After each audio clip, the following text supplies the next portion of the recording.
This might be the first flip where I don't replace the kitchen. This house I just acquired, we're going to focus on fixing what's not working anymore and still keep the things that still work. So it might be my easiest flip yet. In this video, I'm going to walk you through the house and share with you how we're going to fix the layout issues, why we're removing the pool, and how we're reconfiguring the primary suite. Make sure you stay until the very end because I'm going to share all the projected numbers. So let's start from the front yard. We have some grass, but it's kind of sparse. So we probably have to redo the whole front yard with new lawn. And then this lemon tree is nice, but it's a little too big and out of control. We probably want to trim it down so it doesn't block the frontage that much. The driveway has some cracks that we're going to seal, and the building structure is in pretty good shape. For the most part, it looks nice, but then there are some features that are very traditional, like these trim boards right under the windows that we're going to probably remove. And we're also going to take out the storm door and replace the hardware on the door and the light fixture and stuff. And overall, I think a fresh coat of paint will really change the appearance of the home. Welcome inside. It's almost also the first time ever that we have very good lighting from the entryway. There are already a lot of recessed lights throughout the house, which is really nice. But we may want to replace them with newer styles so that the home will look brighter and more refreshed. This living room is of pretty good size, and there's a fireplace behind these boxes. So the previous owner is still in the process of moving out. That's why there are a lot of boxes around. But the fireplace is in pretty good shape, and these are actually the tiles that I used to use. So it's interesting that we don't have to do much to the fireplace. And then the kitchen really surprised me. I'm so used to seeing kitchen that's very run down and from the like 40, 50, 60 years ago. But this kitchen was probably updated maybe 10 years ago.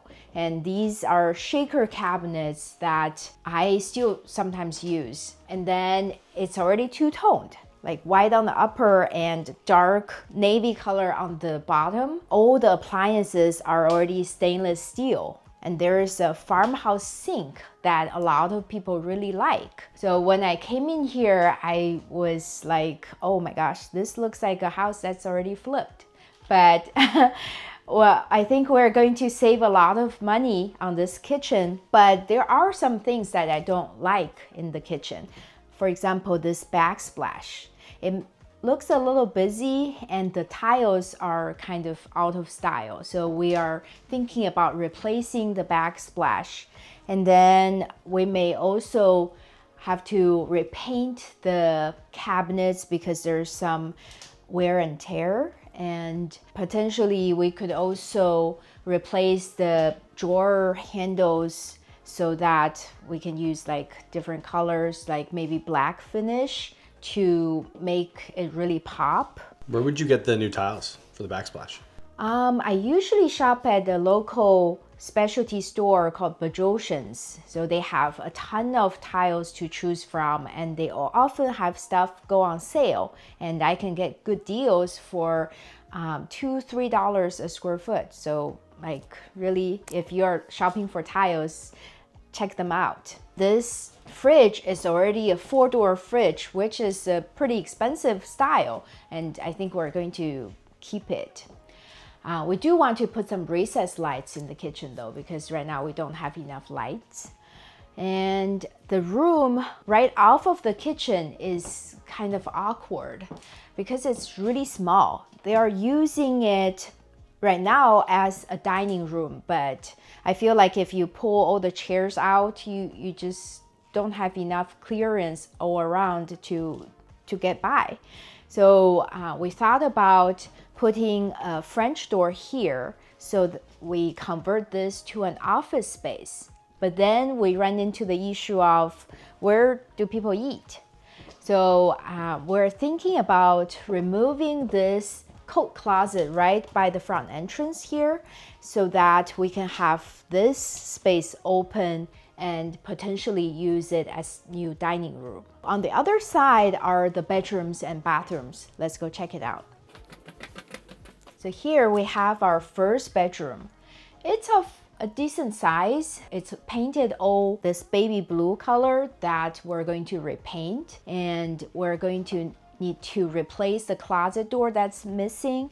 But the other interior doors actually are 4-panel doors, and they are pretty decent. So we're going to keep the doors and probably take out the carpet. I suspect that there might be hardwood floors underneath the carpet and the laminate floors in the rest of the house. So we're going to try to see if we can refinish the hardwood floors. That would increase the value of the home because hardwood floors is always more desirable than laminate or carpet. And then we want to probably replace the trim in the home, like the baseboards and all the door trim, to be more substantial so it looks nicer, and also will update the style of the home. And then we have our second bedroom here. It's quite dark inside because there's no lights in the ceiling at all. So that's the first thing we do in the bedrooms, to add a ceiling light. After we paint the room, the creamy white color that we usually use, it's going to also change the lighting in here. And then we have the guest bathroom. The bathroom is quite dated compared to the kitchen. So we have square-shaped tiles in the shower, on the floors, and pretty old vanity as well. So everything has to be gutted, and then we're going to put in larger tiles and also lighter color tiles, more neutral tiles, to modernize it. And then we have our primary bedroom. So this bedroom is of a good size, and we have a closet on that side already, that's standard. And then there is this little room that's also a closet, kind of a closet.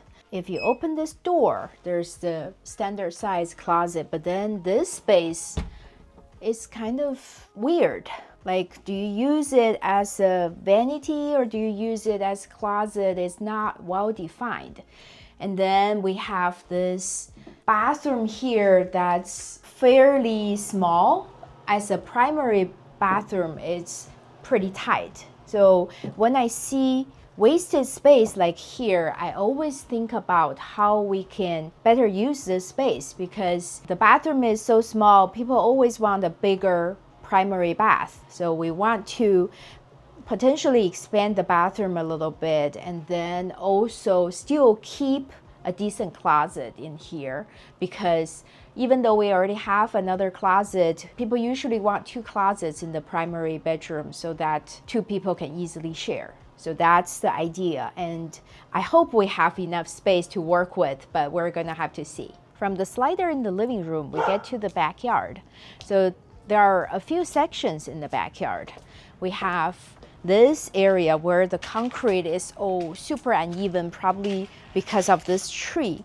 And then the slider here is where the future office is gonna be. So our plan is to build new stairs to come out to this area from the office, but we want to redo the concrete and then put some plants here so it becomes a little garden.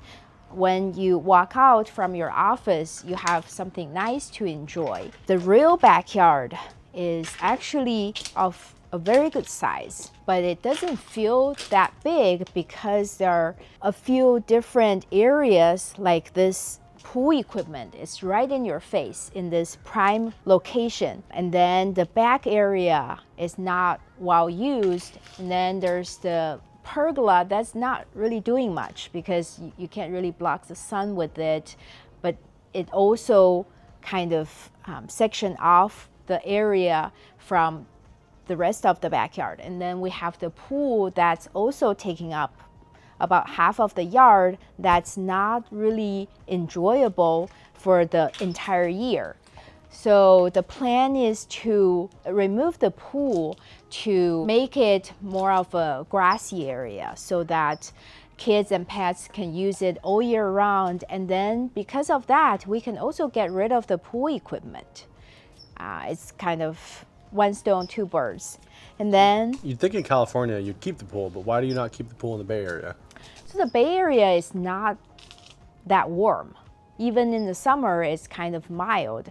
And a lot of times when people have a pool in the backyard, they can't really use it that much unless they heat it up, because the pool doesn't get to like 80-degree just naturally. You have to heat it up for it to be over 80-degree. And if it's 74, 72, it's too cold to swim in. I know because I always have a pool in my backyard, and we have to install a heater, which is pretty expensive, like for energy wise, and to install is like not cheap to maintain the pool either. So it ends up becoming a big expense for a lot of homeowners. So it's actually many homeowners, if they are not that into swimming, they really we have a plane here, but they really, when they choose a home, they prefer not to have a pool in the backyard. So I think removing the pool actually is going to expand our buyer pool. Pool and pool. No pun intended.